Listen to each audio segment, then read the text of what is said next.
आदरणीय दर्शनी नमस्कार। तपाईहरु यति बेला बुद्ध दर्शन टेलिभिजनमा कार्यक्रम बुद्ध दर्शन विशेष हेर्दै हुनुहुन्छ। कार्यक्रम बुद्ध दर्शन विशेष हरेक हप्ता बिहीबार साँझ 7 बजे प्रसारण हुने गर्दछ। आज हामीले खास गरेर पछिल्लो समय यो डढेलोको कारण वातावरणमा आएको प्रदूषणको विषयमा चर्चा गर्नेछौँ र सँगसँगै यो डढेलो नियन्त्रणका लागि राज्यले हरेक वर्ष ठुलो रकम डढेलो नियन्त्रण अभियान लगायतका नाममा खर्च गरेको हुन्छ। तथापि त्यो डढेलो नियन्त्रणको काम किन प्रभावकारी हुन सकेन यो विषयमा पनि चर्चा गर्नेछौँ र सँगसँगै अन्य वैज्ञानिक वन सामुदायिक वन लगायतका विषयहरूमा पनि चर्चा परिचर्चा गर्नेछौँ। आज हामीसँग कुराकानीका लागि हुनुहुन्छ डिभिजन वन कार्यालय नवलपरासी बर्दघाट सुस्ता पूर्व जसको कार्यालय काउसुतीमा रहेको छ। डिभिजन वन कार्यालय नवलपुरका डिभिजनल वन अधिकृत मोहन राज काफले हुनुहुन्छ। स्वागत छ यहाँलाई। हस्, धन्यवाद। मैले सुरुमै यो डढेलोतर्फ केन्द्रित गर्न चाहेँ। यो बजेटको हिसाब गर्दा थुप्रै बजेट डढेलो नियन्त्रणको लागि सरकारले मात्र नभएर सामुदायिक वन वैज्ञानिक वनले पनि त्यो खर्च गरेको हुन्छ। तर त्यो नियन्त्रणको काम प्रभावकारी अलि देखिएन। के हो यो वर्ष खास? हजुर, यहाँले ठिकै भन्नुभयो। यो पछिल्लो समयमा वन डढेलोका घटनाहरू चाहिँ नै बढेर गएको हामीले पाउँछौँ। विशेष गरेर यो मौसमले पनि अब यो निर्धारण गरेको हुन्छ कति बढी डढेलो लाग्ने अथवा कम डढेलो लाग्ने भन्ने कुरा। अर्ली रेन भयो भने कम डढेलो लाग्छ, रेन चाहिँ अर्ली भएन, अलि सुक्खा मौसम बढ्दै गयो भने डढेलोको घटनाहरू चाहिँ नै बढेर गएको हुन्छ। र यो वर्षको कुरा गर्दा पनि यो वर्ष सुक्खा समय अलिकति अगाडि सुरु भयो र अहिलेसम्म पानी नपरेको कारणले वनमा डढेलो लागिराखेको छ। र प्रत्येक वर्ष यहाँले भने जस्तै विशेष गरेर वन कार्यालय मार्फत चाहिँ नि विभिन्न किसिमका कार्यक्रमहरू सञ्चालन हुँदै आएको छ। त्यसको लागि सरकारबाट केही न केही चाहिँ बजेट कार्यक्रमको व्यवस्था पनि हुँदै आएको छ।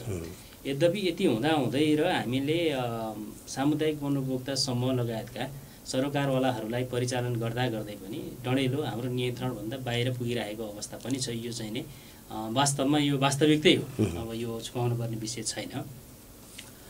अब यो विशेष त के हो भने हाम्रो पूर्व तयारी अलिकति कम भएको हो कि भन्ने पनि हामीलाई लाग्छ।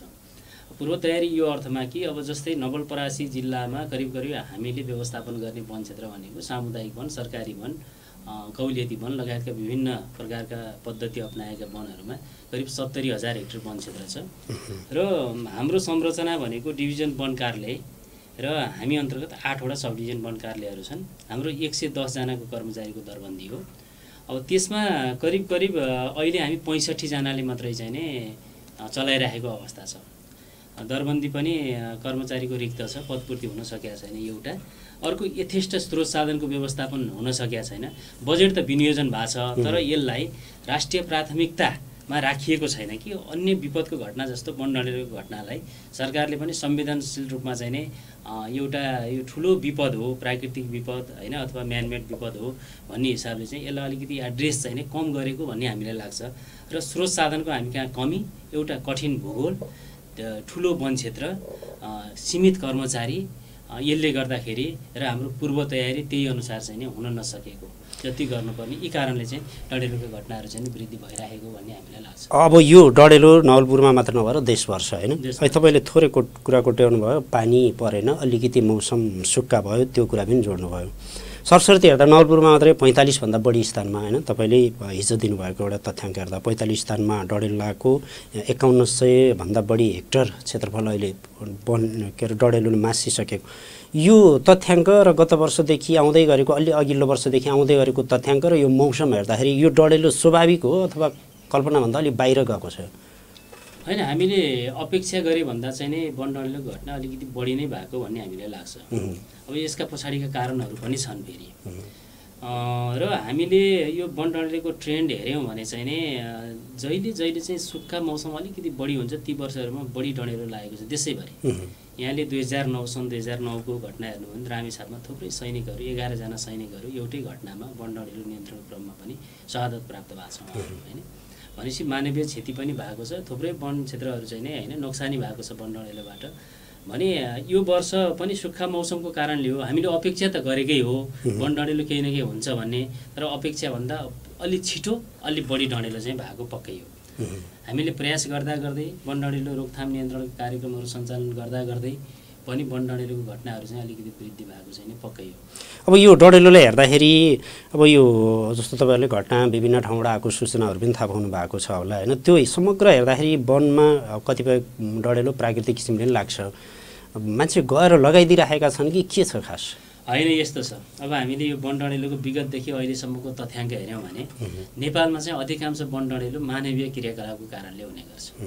हुन त हामीले अब विश्व परिवेशलाई नै हेऱ्यौँ, अन्यत्र देशको पनि घटनाहरू हेऱ्यौँ भने अन्यत्र देशमा जस्तै अस्ट्रेलियामा, क्यानाडामा तपाईँले सुन्नुभएको छ, अमेरिकाको क्यालिफोर्नियामा त्यहाँ प्रत्येक वर्ष ठुला ठुला वन डढेलोहरू लाग्छन् र त्यहाँ करिब 60% वन डढेलो चाहिँ प्राकृतिक कारणबाट जस्तै चट्याङबाट, ज्वालामुखीबाट, रुखहरूको घर्षणबाट, यस्ता कारणबाट लाग्ने गर्छ। भने नेपालमा चाहिँ करिब 99% होइन 79% वन डढेलो मानवीय क्रियाकलापबाट लाग्छ। त्यसमा पनि करिब 64% वन डढेलो चाहिँ मान्छेले जानी जानी लगाउँछ भन्ने अध्ययनले देखाएको छ। हामीले सन् 2011मा एउटा स्टडी भएको थियो, त्यो स्टडी नेपालमा चाहिँ नि धेरै डढेलो चाहिँ जानी जानी लगाइदिने अनि असावधानीबाट लगाउने डढेलो हुन्छ, जस्तै चुरुटको ठुटा फालिदिने होइन, सडकमा हिँड्दाखेरि गाडी रोकेको ठाउँमा मान्छे पिसाब हेर्न जान्छ, शौचालय जान्छ, चुरुटको ठुटा फाल्छ। त्यसै गरेर घसिटाहरू जलाउँछ कृषि भूमिमा, अब त्यसलाई त्यत्तिकै छोडिदिने, पिकनिक जाँदाखेरि ननिभाइ छोड्ने होइन, यस्ता हेलचक्राइबाट असावधानीबाट पनि डढेलोहरू लागेका छन्। करिब 20% डढेलो चाहिँ नेपालमा त्यस्ता कारणले लागेका छन् नि। केही डढेलाहरू चाहिँ नि तपाईँको अब कसरी लाग्यो भन्ने चाहिँ नि वास्तवमा अध्ययनले देखाएको छैन, तर यस्तै लापरवाहीका कारणले चाहिँ डढेलो लाग्यो। समग्रमा हेर्दाखेरि त मानिसले आफैले जानी जानी लगाएको डढेलो बढी देखियो। त्यसलाई हेर्दाखेरि त यो मौसम खडेरी भन्दा पनि मान्छेको हेलचक्राइ नै बढी देखियो नि त। हामी त्यो अलि जङ्गलमा डढेलो लाग्यो भने फाइदा बेफाइदाका कुराहरू पनि हेर्छौँ कि कतिपयले के भन्छ जङ्गलमा डढेलो लाग्यो भने भोलि नयाँ पालुवा पलाउँछ, छ्याउहरू उम्रिन्छ लगायतका विषयवस्तुहरूसँग जोडेर जानी जानी डढेलो। हामीले कतै अलिकति त्यो सचेतना जुन ढङ्गले सूचना पुर्याउनु पर्ने, जुन ढङ्गले जागरुकता ल्याउनु पर्ने त्यो पुर्याउन सकेनौँ कि के हो खास? यसमा यस्तो छ, यहाँले भन्नुभयो जस्तै विभिन्न कारणले डढेलो लाग्छ होइन। केही चाहिँ हाम्रो पुरातनवादी सोचहरू पनि छ कृषकहरूको, त्यो कारणले पनि डढेलो लाग्छ। तर डढेलोलाई मुख्यतया अब यो 3 किसिमको चाहिँ नि वातावरण भनौँ न, 3टा तत्त्वहरू विशेष गरेर आवश्यकता पर्छ डढेलो लाग्न। एउटा त डढेलो लाग्ने वातावरण, त्यहाँ केही प्रज्वलनशील पदार्थहरू हुनु पर्यो, जल्ने पदार्थहरू, अर्को आगोको स्रोत हुनु पर्यो, अर्को चाहिँ हावा चल्नु पर्यो, अक्सिजन हुनु पर्यो वातावरणमा। यो 3 चिजहरूको एकदम उपयुक्त वातावरण बन्यो भने संयोजनबाट चाहिँ नि डढेलो लाग्छ। र हामीले त्यो 3 चिजमध्ये हावा त हाम्रो नियन्त्रणमा हुँदैन, अरू 2 चिजहरू, एउटा वन जङ्गलको प्रज्वलनशील पदार्थलाई हामीले जलाउन सक्छौँ, समय व्यवस्थापन गर्न सक्छौँ, अर्को आगोलाई हामीले सही रूपले प्रयोग गर्न सक्छौँ। यी 2टा कुरामा ध्यान दियो भने चाहिँ नि वन डढेलो लाग्दैन होइन। हामीले न्यूनीकरण गर्न सकिन्छ, नियन्त्रण गर्न सकिन्छ भन्ने मलाई लाग्छ। र अहिले जति पनि वन डढेलो छ वास्तवमा यो सुक्खा प्रज्वलनशील पदार्थहरू वन क्षेत्रमा अलिक बढी नै डम्पिङ भएको अवस्था, थुप्रिएको अवस्था, यो अवस्थामा चाहिँ मान्छेहरूले असावधानी अपनाइदिँदा अथवा जानी जानी चाहिँ नि लगाइदिँदाखेरि अहिलेको पछिल्ला घटना बढेको देखिन्छ। यद्यपि मान्छेले जानी जानी लगाएको प्रकृतिको डढेलो हो भन्ने त हामीले बुझ्छौँ, तर पनि मान्छे पहिचान गर्न चाहिँ गाह्रो छ। किनभने ठुलो वन क्षेत्र अब यो ओपन रिसोर्सै पनि भयो होइन, र रात बिरातमा लुकी छिपी लगाइदिने कारणले गर्दाखेरि हामीले पक्राउ गरेर कानुनी दायरामै ल्याएर कारबाही गर्न पनि सकिएको छैन मान्छेहरूलाई। यो प्रकृति हेर्दा त मानवीय हो, उसले जानी जानी नै लगाएको छ कतिपय ठाउँमा, तर पनि समस्या त्यस्तो छ। अब यो डढेलो जुन किसिमको छ त्यसबाट पर्न सक्ने साइड इफेक्टहरूको बारेमा अलि ध्यान दिन सकेनौँ क्या है हामीले, त्यस कारणले अलिकति हेलचक्राइ गरिरहेका छौँ नि हामी आम सर्वसाधारणले। हजुर, अब यसमा यस्तो छ, हेलचक्राइ पनि पक्कै हो होइन, हामीले ध्यान पनि नदिएको होइन, हामीले पूर्व तयारी पनि गरिरहेका छौँ। यसै वर्ष पनि होइन, मैले तपाईँहरूतिर आम सर्वसाधारणको तर्फबाट जोड्न चाहेँ, जसले जङ्गलमा आगो लगाइदिइरहेको छ उहाँहरूको अलिकति वन डढेलो त्यो जङ्गलमा डढेलो लाग्दा के असर गर्छ हामीलाई होइन, त्यसले हामीलाई पछि दीर्घकालीन रूपमा पार्ने असरहरू के हुन् त्योतिर अलि ध्यान पुगेन कि? त्यसलाई म ध्यान नपुगेको पनि भन्दिनँ, किनभने मान्छेमा सचेतनाको तह एकदमै वृद्धि भएको छ, सचेतना राम्रो छ। यद्यपि त्यसका पछाडिका अरू कारण पनि हुन सक्छन् होइन। हामीले जस्तै प्रत्येक वर्ष यो वन डढेलोको सिजन अथवा सिजन सुरु हुनुभन्दा अगावै सचेतनाका कार्यक्रमहरू डिभिजन वन कार्यालय आफैले अथवा जिल्लाका विभिन्न सरोकारवालाहरूसँग बसेर छलफल गरेर अन्तर्क्रिया गरेर त्यो माध्यमबाट, त्यसै गरी सामुदायिक वन उपभोक्ता समूहहरू मार्फत र सञ्चार क्षेत्र भनौँ न मिडियाहरू मार्फत पनि हामीले सचेतनाका कार्यक्रमहरू सूचना सम्प्रेषण गर्ने कामहरू गरिराखेका छौँ। भनेपछि हामीले जानकारी गर्ने काममा चाहिँ नि कमी गरे जस्तो लाग्दैन। तर यो वर्षको घटना हामीले हेऱ्यौँ भने हामीले वन व्यवस्थापन समयमा गर्न नसकेको कारणले जस्तो अग्निरेखा हजुर यसको पछाडिको कारण छ हामी कुरा गरौँला। सरकारको निर्णयले गर्दा पनि अहिले केही समस्याहरू भएको देखिन्छ। हामीले उपभोक्ताहरूबाट त्यस्तै प्रतिक्रिया पनि आइरहेको छ। जस्तै हामीले जति वन क्षेत्र व्यवस्थापन गर्नुपर्ने हो समयमै झाडी सफाई गर्नुपर्ने हैन, राजमार्ग छेउछाउमा सडक छेउछाउका पातपतिङहरूलाई समयमै सरसफाई गरेर व्यवस्थापन गर्नुपर्ने, अग्निरेखाहरू निर्माण गर्नुपर्ने, ती कामहरू हामीले गर्न सकेनौँ। यो वर्ष त्यति अपेक्षाकृत रूपमा गर्न सकेनौँ। त्यसले गर्दाखेरि वन जङ्गलमा उपभोक्ताहरूको सहभागिता न्यून भयो, उपस्थिति न्यून भयो। उपस्थिति अलिकति बढी हुँदाखेरि सानातिना आगो लागिहाल्यो भने पनि उपभोक्ताले तत्काल नियन्त्रणमा लिन सक्ने अवस्था रहन्थ्यो। अहिले चाहिँ नि हामीले त्यो पाटो पनि कमी भएको भन्ने चाहिँ नि महसुस गरेका छौँ। र कतिपय उपभोक्ताहरूलाई हजुरको जस्तै अब घाटगतिमा काठदाउरा छ, उपभोक्ताले काठदाउरा पाएको छैन, हामीले पाएको प्रतिक्रिया समूहबाट हैन। त्यो भएर उपभोक्ताहरूलाई चाहिँ नि वन संरक्षणप्रति अलिकति घटेको हो कि सक्रियता चासो भन्ने किसिमको प्रतिक्रिया पनि सामुदायिक वन समूहहरूबाट आएको छ हैन। काठदाउरा पाउनु छैन, हामी अब संरक्षणमा वन डडेल नियन्त्रणमा मात्रै किन जाने भन्ने किसिमको त्यो केही यद्यपि केही उपभोक्ताहरूमा त्यस्तो पनि हामीले पाएका छौँ हैन। र मुख्य कारण त हामीले पूर्ण रूपमा व्यवस्थापन गर्न नसक्नु र अब सबै यो पब्लिकहरूलाई चाहिँ नि अब फुल्ली अब सचेत गर्न नसकिया हो कि उहाँहरू सचेत नहुनु भएको हो। त्यो कुरा लेनदेनका कुरा भए हैन। तर समग्रमा त जङ्गल डढेलो लागेपछि त्यसबाट निस्किने हैन कार्बन डाइअक्साइडका कुराहरू त प्रदूषणका कुराहरू हैन, त्यसले अन्तमा पार्न सक्ने जलवायु परिवर्तनका कुराहरू त्यतातिर त अलि दीर्घकालीन असरतिर त हामीले खासै ध्यान दिएनौँ होला नि त। फेरि त्यो लेनदेनमा कुरा गऱ्यौँ हैन, काठ पाए संरक्षण गर्छौँ नत्र गर्दैनौँ भनेको त त्यो लेनदेनमा ध्यान दिएको खास। अब त्यो वन हामीलाई चाहिएर संरक्षण गर्नुभन्दा पनि त्यहाँबाट काठ लिनको लागि मात्र संरक्षण गरे जस्तो। अब यो केही उपभोक्ताहरूमा त्यो पनि देखिन्छ। मैले अघि नै भने सबैमा होइन, यद्यपि केही उपभोक्तामा त्यो देखिन्छ। अब यसको इम्प्याक्ट के पर्छ भन्ने कुरा त हामीले भनेका छौँ। यसका प्रत्यक्ष चाहिँ नि हानि नोक्सानीहरू, अप्रत्यक्ष हानि नोक्सानीहरू छन्। हामीले एउटा अध्ययनले पनि के देखाउँछ भने तपाईँको करिब 20% यो ग्रिन हाउस ग्यासेसहरू हुन्छ नि, जुन कार्बन उत्सर्जन लगायतका अन्य हानिकारक ग्यासहरू उत्सर्जन हुन्छ वायुमण्डलमा, करिब 20% चाहिँ वन क्षेत्रबाटै हुन्छ अरे। वन क्षेत्रको पनि विशेष गरेर वन डढेलोबाटै हुन्छ। त्यसले गर्दाखेरि वातावरणलाई प्रदूषित गराउने हैन, अब यो जलवायु परिवर्तनमा चाहिँ नि उल्लेख्य असर पुर्याउने काम चाहिँ नि यो क्षेत्रबाट भएको छ। यो सचेतना चाहिँ नि हामीले उपभोक्ता लेभलमा पनि नगराएको होइन, गराएको छौँ। जलवायु परिवर्तन सम्बन्धी विषय, अब वन क्षेत्रको चाहिँ नि जस्तै कार्बन शोषण संश्लेषण, त्यसलाई भण्डारण गर्न कस्तो भूमिका हुन्छ, हामीले वनलाई विनाश गऱ्यौँ भने त्यसको चाहिँ नकारात्मक असर के पर्छ भन्ने कुरा चाहिँ हामीले उहाँहरूलाई चाहिँ नि सचेत नगराएको पनि होइन। त्यो सचेतना पनि छ। यद्यपि अन्य जस्तै अब जैविक विविधतामा हुने असर, बोटबिरुवामा हुने नोक्सानीहरू, वन्यजन्तुलाई हुने नोक्सानीहरू, यी विषयमा पनि उपभोक्ताहरूमा सचेतना नगराइएको होइन। सचेत छन् उपभोक्ताहरू भन्ने चाहिँ नि मलाई लाग्छ। तर यति हुँदाहुँदै पनि यावत कारणले अब सानो एउटाको मिस्टेकले गल्तीले गर्दाखेरि चाहिँ नि ठुलो वन क्षेत्र चाहिँ नोक्सानी भएको छ। र अब रातबिरातको समयमा चाहिँ नि आगो फैलिसकेपछि पनि अब हाम्रो स्रोत साधनको अभावले गर्दा पनि हामीले समयमै नियन्त्रण गर्न चाहिँ गाह्रो भएर यति ठुलो क्षेत्रमा चाहिँ नि वन डढेलो फैलिन गएको भन्ने लाग्छ। आदरणीय दर्शकबिन, आज हामी बुद्ध दर्शन विशेषमा खास गरेर डढेलो अहिले नेपालमा वनमा लागेको डढेलोको कारण हाम्रा साना साना बालबालिकाहरू विद्यालय जान पाएका छैनन्। त्यसले वातावरण परेको वातावरण दूषित हुँदा अहिले आँखा पोल्ने लगायतका समस्याहरू, श्वास प्रश्वासमा पनि लगायतका समस्याहरू देखिएको छ। र त्यसको कारण पहिलो पटक बचाउका लागि बालबालिकाहरूलाई 4 दिनको लागि विद्यालय बन्द गरेर घरमै राखिएको छ। हामीहरू सानो लापरवाहीका कारणले अवस्था यो आएको छ। र सँगसँगै हामीले आज यही विषयमा डिभिजन वन कार्यालय नवलपुरका डिभिजनल वन अधिकृत मोहनराज काफ्लेसँग कुराकानी गरेका छौँ।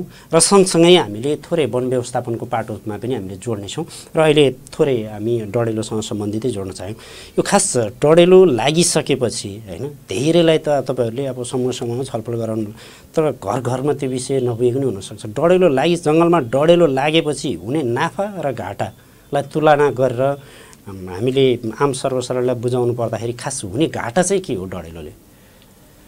एउटा त वन डढेलोको कारणले गर्दाखेरि हाम्रो महत्त्वपूर्ण वन सम्पदाकै नोक्सानी हुन्छ। हामीलाई आवश्यक पर्ने भविष्यका बिरुवाहरू जलेर नष्ट हुन्छन्। जैविक विविधताको धनी देश भनिन्छ नेपाललाई। जैविक विविधताभित्र किरा फट्याङ्ग्रादेखि लिएर गएर होइन ठुला जनावरहरू त्यसको वासस्थान पनि वन क्षेत्र हो। त्यो वासस्थान विनाश भएपछि तिनीहरूलाई प्रत्यक्ष असर पर्ने भयो, तिनको सङ्ख्यामा कमी आउने भयो। उपभोक्ताहरूको जस्तै काठ दाउरा पनि जलेर नोक्सानी हुन सक्ने भयो।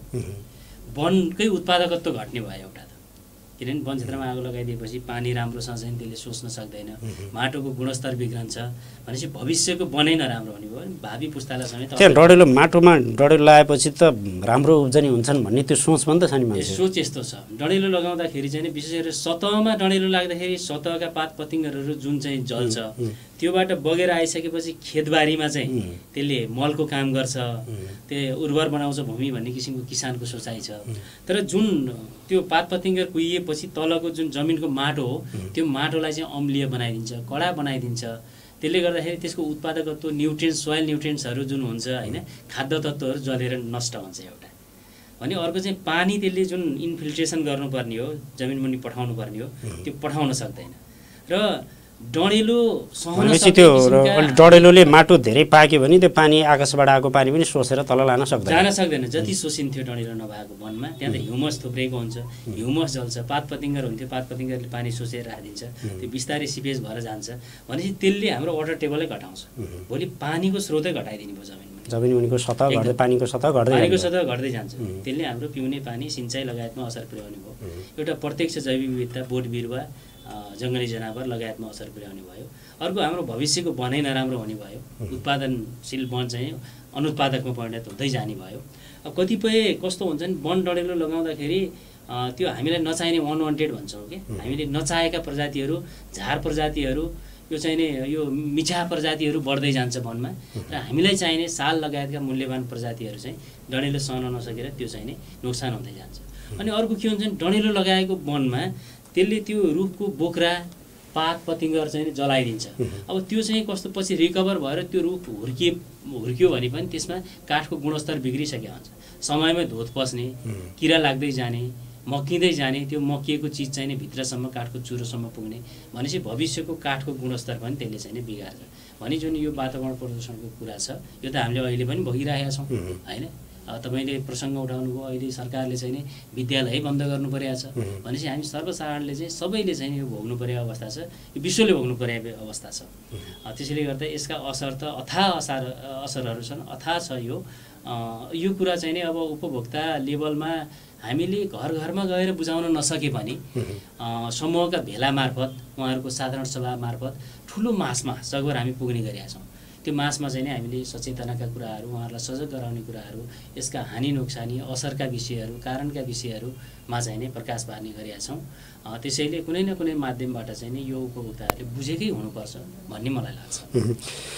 थोरै अब हामी प्रसङ्ग बदल्न चाह्यौँ। अब यो वन व्यवस्थापनसँग जोडिएको नवलपरासीमा पनि बेला बेला नवलपरासी आन्दोलन भइराख्ने होइन, एक थरी चाहिँ वैज्ञानिक वन लागू हुनुपर्छ, वैज्ञानिक वन राख्नुपर्छ होइन, वैज्ञानिक वन व्यवस्थापन कार्यविधि के कुराहरू लिएर, अर्को थरी चाहिँ वैज्ञानिक वन बेठिको, सामुदायिक वन नै ठिक छ भन्ने लगायतका विषयवस्तुहरू अलि दोहोरो चलिरहेको देखिन्छ। तपाईँहरू सँगै आएर ठोकिन्छ त्यो विषयवस्तु। खास के हो वैज्ञानिक वन र सामुदायिक वनभित्रै वैज्ञानिक वन पनि लागू गरिएको छ, तर यो द्वन्द्व चाहिँ के हो तपाईँहरूको आँखाबाट हेर्दा खास? अब यो यसो भयो, यो वन व्यवस्थापनका विभिन्न पद्धतिहरू छन्। हामीले वन विज्ञान पढेर आएको हो, त्यसका प्रिन्सिपल सिद्धान्तहरू पढ्यौँ होइन, त्यसलाई व्यवहारमा लागू पनि गर्दै आयौँ। विगतदेखि चाहिँ सरकारले ऐन कानुन कार्यविधि निर्देशिकाहरू बनाएर नेपालकै सन्दर्भमा कुरा गरौँ न, विशेष गरेर हामीले 2007 साल पछाडिको कुरा गर्ने भने पनि विभिन्न कालखण्डमा सरकारले विभिन्न व्यवस्थापन पद्धतिहरू अपनाएर वनको व्यवस्थापन गर्दै आएको छ। र अहिले यो बुझाइ पछिल्लो समयमा अलिकति के फरक पर्यो भने सामुदायिक वन अलग्गै, वैज्ञानिक वन अलग्गै हो कि, दिगो वन भन्ने फेरि अलग्गै हो कि भन्ने किसिमले चर्चा परिचर्चाहरू हुने र आम उपभोक्ताहरूमा पनि कन्फ्युजन क्रिएट गर्ने कामहरू भइरहेछ, विभिन्न पक्षहरूबाट भइरहेछ यो। तर के हो भने नेपालमा जम्मा दुई प्रकारका वन छन्, एउटा राष्ट्रिय वन हो, अर्को चाहिँ निजी वन। निजी हकभोगको जग्गामा किसानले लगाई हुर्काएको अथवा संरक्षण गरेका जति रुख बिरुवाहरू छन्, वन छ, त्यो बाहेकको सरकारी जग्गामा भएको सबै बोट बिरुवाहरू, सबै वन क्षेत्रहरू चाहिँ राष्ट्रिय वन हो। र राष्ट्रिय वनभित्र हामीले विभिन्न व्यवस्थापन पद्धति अपनाएका छौँ। ती व्यवस्थापन पद्धतिमध्ये सामुदायिक वन व्यवस्थापन पद्धति एउटा पद्धति हो, व्यवस्थापनको पद्धति। र सरकारले 2071 सालमा अलिकति उत्पादनशील वनहरू जहाँ बुढा पुराना रुखहरूको सङ्ख्या बढी छ र व्यवस्थापनको अभावले गर्दाखेरि सही व्यवस्थापन हामीले समयमा गर्न नसक्दाखेरि त्यसको उत्पादकत्व घट्दै गइराखेको छ र सबै उमेर तहका सबै प्रजातिका बिरुवाहरू चाहिँ त्यहाँ त्यो वनमा चाहिँ नै आउन सकेका छैनन्, ग्रो गर्न सकेका छैनन्, हुर्कन सकेका छैनन् भन्ने कुरालाई विश्लेषण गरेर सरकारले 71 सालमा वैज्ञानिक वन व्यवस्थापन कार्यविधि भनेर ल्याएर त्यही कार्यविधि कार्यान्वयनको क्रममा अहिलेसम्म करिब 763 सामुदायिक वन, 31 वटा साझेदारी वन र 7 वटा चक्ला वन। चक्ला वन भनेको सरकारले आफै व्यवस्थापन गर्ने ठुलो ब्लक फरेस्ट हो। जस्तै हाम्रै जिल्लामा पनि हामीले दाउन्ने भन्दा ओर यो दुम्कीबास भन्दा पूर्व, अरुणखोला भन्दा पश्चिमको यो बीचको खण्डलाई हामीले कार्ययोजना बनाएर वैज्ञानिक वन व्यवस्थापन पद्धति अपनाउँछौँ, त्यसलाई हामीले चक्ला वन भन्छौँ। यी वनहरूमा सरकारले वैज्ञानिक वन व्यवस्थापन पद्धति लागू गर्यो। अब वैज्ञानिक वन व्यवस्थापन पद्धति अन्तर्गत पनि फेरि विभिन्न वन सम्वर्धन पद्धतिहरू हुन्छन्। हामीले त्यसमा चाहिँ सेल्टर रुट सिस्टम, केही माउरुखहरू राख्ने र 30 सेन्टिमिटर डायमिटरभन्दा माथिका सबै रुखहरू हटाउने, माउरुख बाहेक र त्योभन्दा तलका पोल साइज लगायतका तलका बिरुवाहरू चाहिँ सबै राख्ने र त्यसलाई उपयुक्त व्यवस्थापन गर्ने र भविष्यको वन 80 वर्षको बाली चक्रमा लगेर व्यवस्थित गर्ने भनेर हामीले ल्यायौँ र त्यो अनुसार चाहिँ ती वनहरूबाट केही उत्पादन बढ्यो र अब पब्लिकले अथवा केही सरकारवालाहरूले हेर्दाखेरि लेम्यानको हिसाबमा हेरियो भने चाहिँ नि अलिक बढी रुख काटिया हो कि हरिया रुख काटेर विनाश गरिएको हो कि भन्ने किसिमले सवालहरू उठ्न थाले र त्यसमा अब विशेष गरेर चाहिँ नि यो सामुदायिक वन उपभोक्ता समूहहरूको महासङ्घ छ एउटा हैन, छाता सङ्गठन। त्यो छाता सङ्गठनले पनि यो वैज्ञानिक वन व्यवस्थापन चाहिँ नि अलिकति उपभोक्ताको निर्णयभन्दा बाहिरबाट आएको हो कि हैन, अथवा यो चाहिँ वनलाई विनाशै गर्ने दिशातिर गएको हो कि भन्ने किसिमले उहाँहरूले पनि सवालहरू उठाउनु भयो। भनेपछि अब सबै सरकारवाला चिन्ता प्रकट गर्नु त जायज हो नि, जायजै हो र त्यो कारणले गर्दाखेरि चाहिँ नि के हो भने सवालहरू उठे कि वैज्ञानिक वन व्यवस्थापन अवलम्बन गरेका सामुदायिक वनहरूमा अनियमितता भयो भन्ने किसिमको गुनासाहरू पनि आइसकेपछि सरकारले चाहिँ नि हजुरको एउटा छानबिन समिति पनि गठन गरेका थियो, 3 वटा समितिहरू। त्यसले अध्ययन गरेका छ, अहिले अध्ययन गरिरहेको छ, प्रतिवेदन सरकारलाई पनि बुझाइसकेको अवस्था छ र यो विवादमा पर्यो हैन, विवादमा पर्यो। अब यसको यो सामुदायिक वनसँग जोडिएको वैज्ञानिक वनमा मात्रै विवाद कि तपाईहरुले गर्नुभएको वनमा पनि विवाद हो त्यो व्यवस्था? अब यो ओरिजिन चाहिँ सामुदायिक वनबाट ओरिजिन त्यो हो। सामुदायिक वनमा चाहिँ नि अब सरकारकै हस्तक्षेप हो कि उपभोक्ताको निर्णयभन्दा बाहिर गएर हैन बढी टेक्निकल कुरा चाहिँ लादियो कि उपभोक्तालाई भन्ने सवाल उहाँहरूले उठाउनु भएको वास्तवमा। तर अर्को कुरा हुँदा के हो भने यसको असर चाहिँ नि सामुदायिकलाई मात्रै परेन, साझेदारी वनलाई पनि पर्यो, सरकारद्वारा व्यवस्थित हाम्रा चक्ला वनहरूलाई पनि त्यसको असर चाहिँ नि पर्यो। तर मलाई के लाग्छ भने हामीले नराम्रो कार्यक्रम चाहिँ नि यो सरकारले अगाडि बढाएको जस्तो लाग्दैन। जस्तो मैले आर्थिकै कुरा जोड्न चाहे, जति त्यो न्यूनतम मूल्य हुन्छ काठ बेच्दाखेरि त्योभन्दा अलि लिलाम बढाबढ गर्दाखेरि आउनुपर्ने अलिकति मूल्य हो, त्यो पनि नआएर तलतलैमा मिलाएर सेटिङ गरेर वनका कर्मचारीदेखि ठेकदार सामुदायिक वनका अध्यक्षसँग सबैतिर सेटिङ मिलाएर त्यो बढ्ने मूल्यलाई त्यतै सेटिङ मिलाएर बिचमा काठ उठाएको पनि त थुप्रै देखिन्छ नि त। फेरि खोइ हामीलाई त्यस्तो लाग्दैन। जस्तो फर्म बेच्ने बेलामा 2-3टा फर्मभन्दा बाहिर नगएको यही नवलपुरमा पाइन्छ हैन, त्यो टेन्डर निकाल्ने बेलामा कति ठेकेदारहरूले सामुदायिक वनको अध्यक्षलाई यति दिएँ, फलानालाई यति दिएँ, फलानालाई यति दिएँ भनेर त्यस्तो सेटिङ मिलाएको नि हामीले भेट्यौँ। त्यसरी हेर्दाखेरि त नवलपुरमै पनि त त्यो आर्थिक अनियमितता ठ्याक्कै कागजी हिसाबमा त आएन होला, तर त्यो भएको त रहेछ त फेरि नवलपुरमा। होइन, अब यसमा यस्तो छ, सामुदायिक वन उपभोक्ता समूहले विधानत उहाँहरूको कार्ययोजनामा वन पैदाहरूको आन्तरिक उपभोगको लागि आफ्नो समूहका उपभोक्ताहरूलाई आफै मूल्य निर्धारण गरेर बिक्री वितरण गर्न सक्ने त्यो एउटा प्रावधान छ।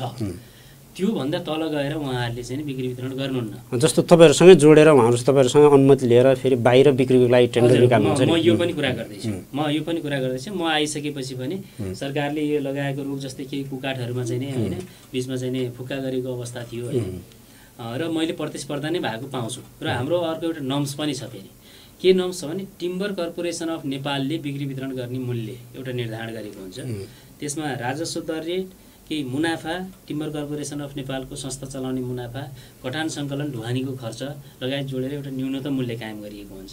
हामीले जिल्ला वन पैदावार आपूर्ति समिति छ हाम्रो जिल्लामा, जिल्ला वन पैदावार आपूर्ति समितिले पनि हामीले त्यस्तै प्रकारको एउटा मूल्य निर्धारण गरेका हुन्छौँ। त्यसमा राजस्व दर रेट, कटान सङ्कलन, ढुवानीको खर्च, त्यो आपूर्तिबाट त आम सर्वसाधारणको लागि हजुर जिल्लाभित्रको सर्वसाधारणको लागि, र त्यसमा केही आपूर्ति समिति सञ्चालनको खर्च समेत जोडेर हामीले एउटा मूल्य कायम गरेका हुन्छौँ। र एउटा नर्म्स के छ भने सामुदायिक वन उपभोक्ता समूहले पनि त्यो टिसिएनको दर रेट र जिल्ला वन पैदावार आपूर्तिको दर रेटभन्दा कम गरेर लिलाम बिक्री गऱ्यो भने हामीले त्यसको सहमति दिँदैनौँ। होइन, मैले जोड्न चाहेँ जस्तो मानिलिउँ तपाईँहरूको त्यो दर रेट अनुसार 1 क्युबिट काठको 1600 हो भने लिलाम गर्दाखेरि 1700, 1800, 1900मा त्यसरी थोरै बढेर धेरै बिक्री भएको पाइयो। कतिपयले 1600 न्यूनतम मूल्य तोकेर 2600, 2800मा पनि बेचेको पाइयो होइन। एउटै चिज फरक फरक रेटमा किन जान्छ त नि त्यसो भए? त्यो यस्तो हुन्छ, जस्तै अहिले बन्दको समयमा केही ठाउँहरूमा र वैज्ञानिक बाहेकका केही खुलेका सामुदायिक वन लगायतमा काठ बिक्री वितरण हुँदाखेरि हामीले प्रतिस्पर्धा पनि बढी भएको र मूल्य पनि बढीमा चाहिँ नि होइन लिलाममा गएको हामी पाउँछौँ, उहाँहरूले बढीमा सकार गरेको पाउँछौँ होइन।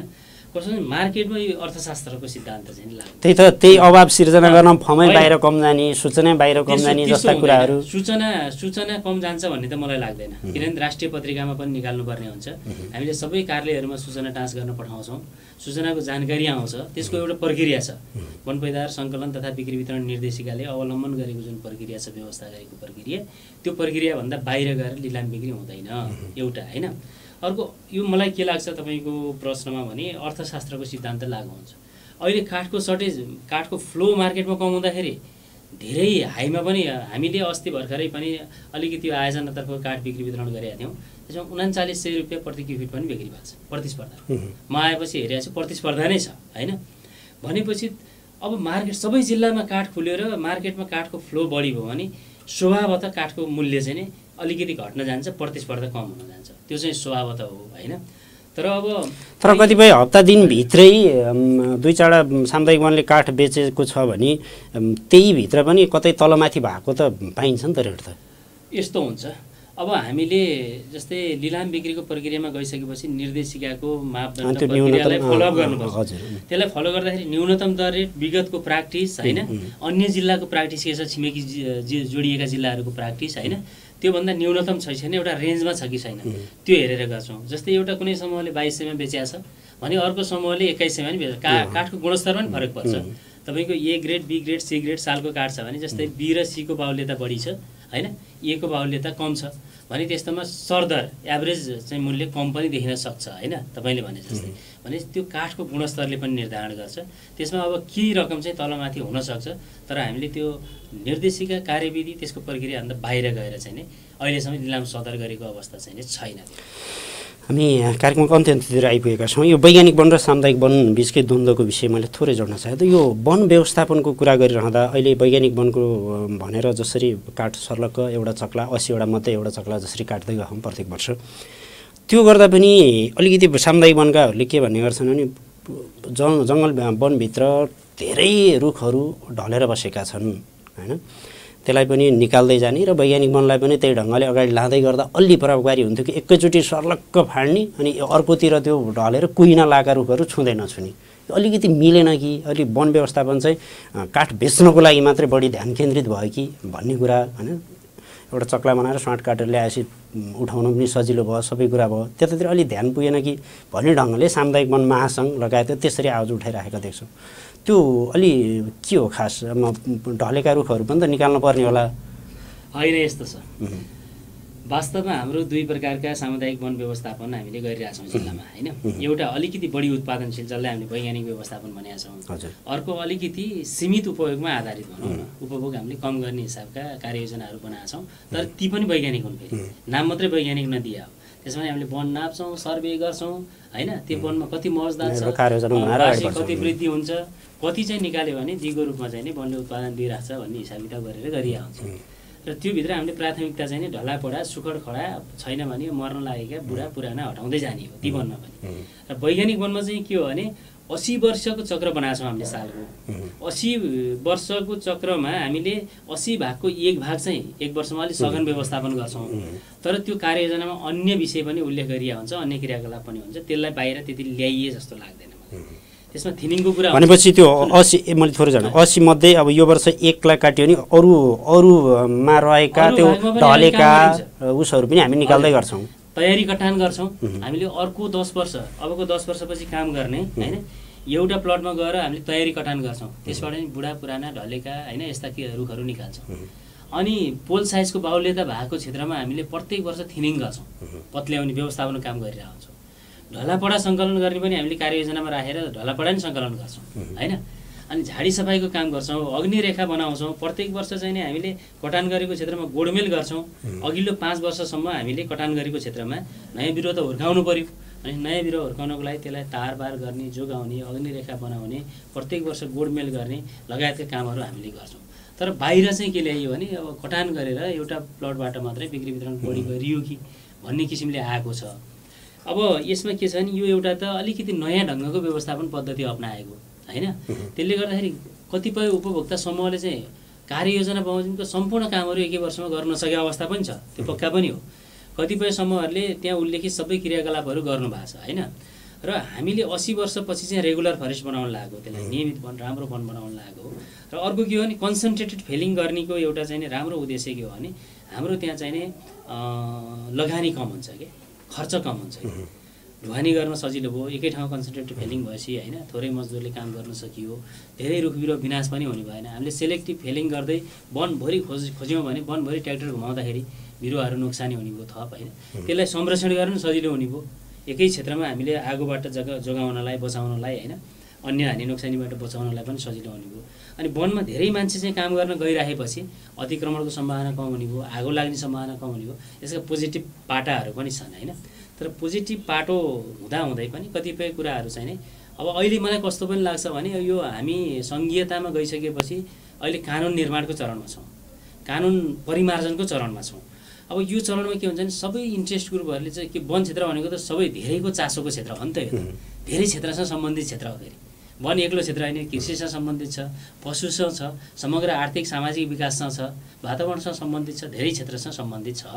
त्यही भएर सबैले आफ्नो सरोकारका विषयहरूलाई नयाँ कानुनमा प्रवेश गराउने उद्देश्यका साथ पनि अब अहिले अलिकति सवालहरू उठ्ने, चर्चा परिचर्चाहरू हुने, मन्थन हुने यो काम चाहिँ नै बढी भएको छ।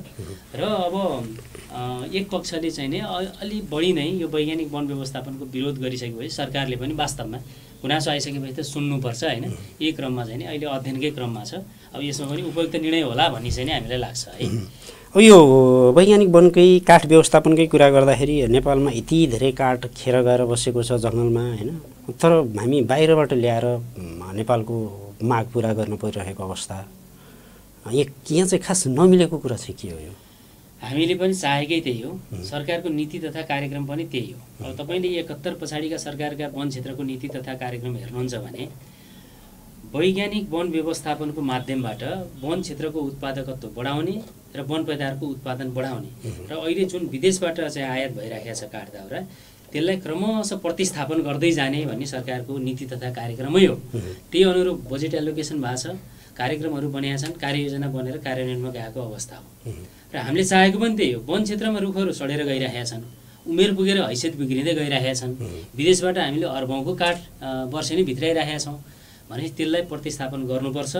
वन क्षेत्रको माध्यमबाट जुन राष्ट्रिय समृद्धि गर्ने सरकारको लक्ष्य छ त्यसमा टेवा पुर्याउनुपर्छ भनेर यो वैज्ञानिक वन व्यवस्थापन कार्यक्रम उत्पादनशील वन क्षेत्रमा लागू गरिएको हो। तर अब यसमा बिचमा चाहिँ नि अब व्यवधानहरू खडा भएको छन्, चुनौतीहरू छन्। अब यो वैज्ञानिक वनकै चाहिँ त्यसलाई प्रतिस्थापन गर्ने भन्ने नै हो। त्यो स्पष्ट सरकारको नीति तथा कार्यक्रममा लेखिएकै विषय हो। हजुर त्यो ढङ्गले जान सक्यो भने बाहिरबाट हामीले काठ ल्याउनु पर्ने अवस्था रहँदैन। अहिले पनि यद्यपि छँदैछ, तर हामीले फुल फेजमा नेपालका उत्पादनशील र सम्भाव्य वन क्षेत्रहरूलाई उत्पादनशील व्यवस्थापन पद्धतिमा लैजान सक्यौँ भने हामीले प्रतिस्थापन गर्न सक्छौँ।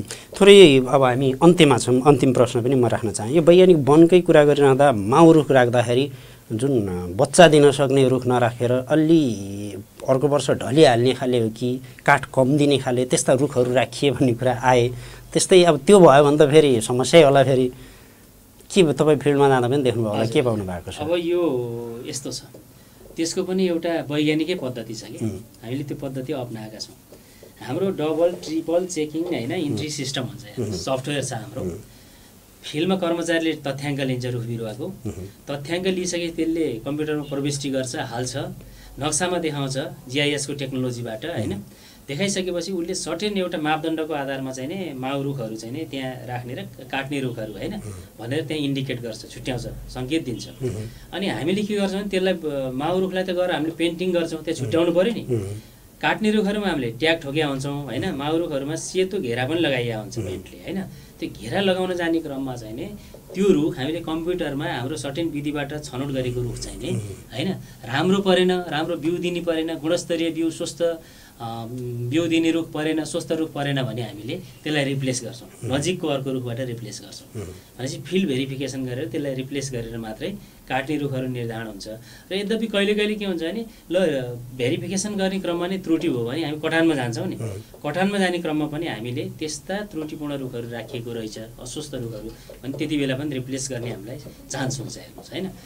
होला केही काहीँ कतै कमजोरी भए नि हुनसक्छ, म सबैमा 100% भए त भन्दैन होइन, नहुनसक्छ।